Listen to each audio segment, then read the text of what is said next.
Good morning, students. Now we are going to discuss lesson 6th summary of class 10 plus 2.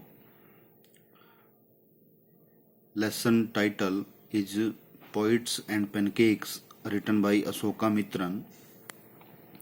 This chapter has been taken from the book My Years with Boss by Asoka Mitran. तो ये जो chapter है, अध्याय है, वो लिया गया है अशोका मित्रन की जो किताब है माई ईयर्स विद बॉस जिसका नाम है, वहाँ से लिया गया है। एक्सट्रैक्ट है उसका।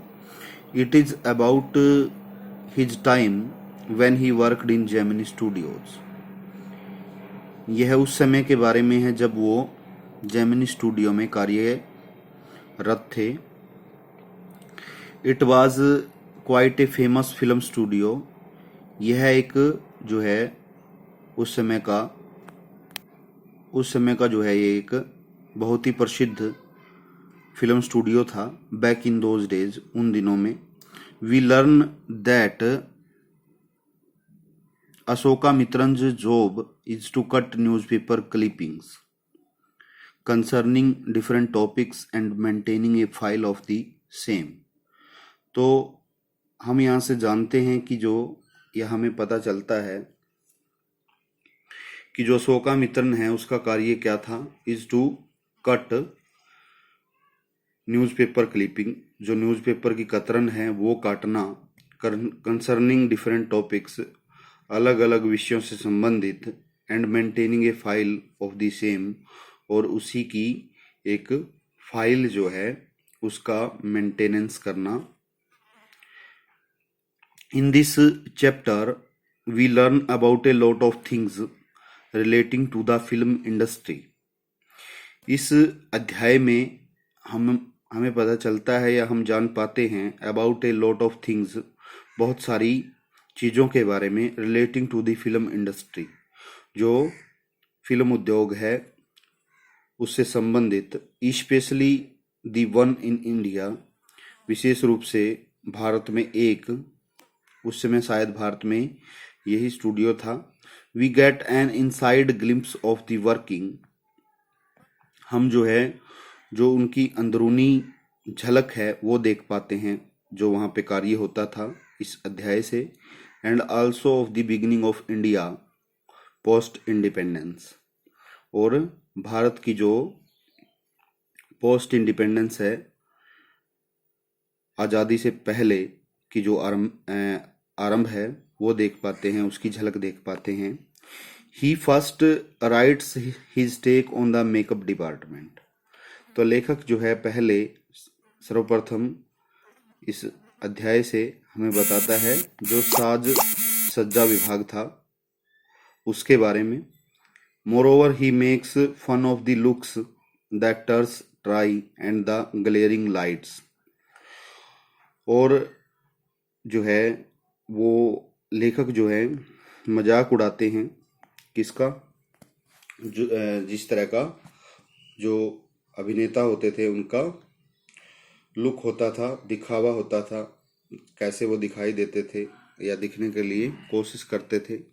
एंड द ग्लेयरिंग लाइट्स, और जो वहाँ पे जलती हुई लाइट्स हैं, बत्तियाँ हैं। After that, we learn that pancakes is actually the name of a makeup brand. उसके बाद हमें पता चलता है कि जो पैनकेक्स है वो वास्तव में एक जो मेकअप ब्रांड है उसका नाम है, used by the Gemini studio, जो कि जेमिनी स्टूडियो के द्वारा प्रयोग किया जाता है। The Gemini studios use this brand excessively.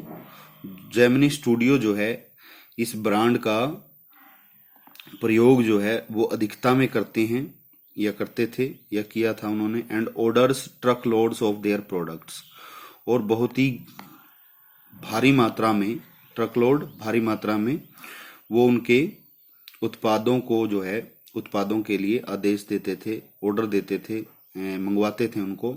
After that he goes on to tell the readers about the troubles the actors and actresses face. उसके पश्चात लेखक जो है वो पाठकों को बताता है कि जो अभिनेता और अभिनेत्री हैं उनके द्वारा किन किन समस्याओं का सामना किया जाता था।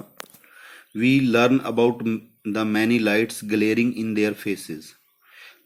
इससे हमें पता चलता है कि बहुत सारी जो लाइटें हैं, बत्तियां हैं, वो उनके चेहरों पर जल रही होती थी और उनकी हीट से जो है उनको काफी प्रॉब्लम होती थी।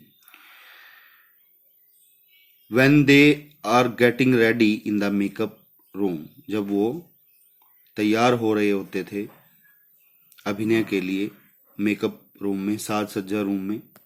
Moreover, he also mentions how makeup department uses loads of makeup material to make them look ugly। और भी ज्यादा, इससे भी ज्यादा जो है हमें पता चलता है कि लेखक यहाँ पे मेंशन करता, अंकित करता है कि जो मेकअप डिपार्टमेंट है, साज सज्जा विभाग है, वो कैसे मेकअप मटेरियल का, साज सज्जा सामग्री का प्रयोग जो है भारी मात्रा में करता था उनको भद्दा तक दिखाने के लिए। ही also tells us about the office boy. वो हमें, लेखक जो है हमें ऑफिस बॉय नाम के व्यक्ति के बारे में बताता है इन दी मेकअप डिपार्टमेंट, जो कि साज सज्जा विभाग में कार्य करता था। वैसे वो ऑफिस बॉय है लेकिन एक अधेड़ उम्र का व्यक्ति है। He has a job to slap paint. उसका जो कार्य है वो है जो पेंट है उसको स्लैब करना, थपेड़ना, during crowd shooting on the faces of players. जो भीड़ का अभिनय कर रहे होते थे अभिनेता, उनके ऊपर, उनके चेहरों के ऊपर जो है वो पेंट स्लैब करते थे। ये उनका कार्य होता था ऑफिस बॉय का। Furthermore he we learn about the author is a poet. बाद में हमें और इससे भी ज्यादा पता चलता है कि जो लेखक है वो एक पोइट भी हैं। Who joins the studio to become an actor. जिन्होंने जो स्टूडियो है वो ज्वाइन किया था, उसमें वो शामिल हुए थे टू बिकम एन एक्टर, कि वो शायद एक अभिनेता बन जाएंगे, या उनकी होप थी ये।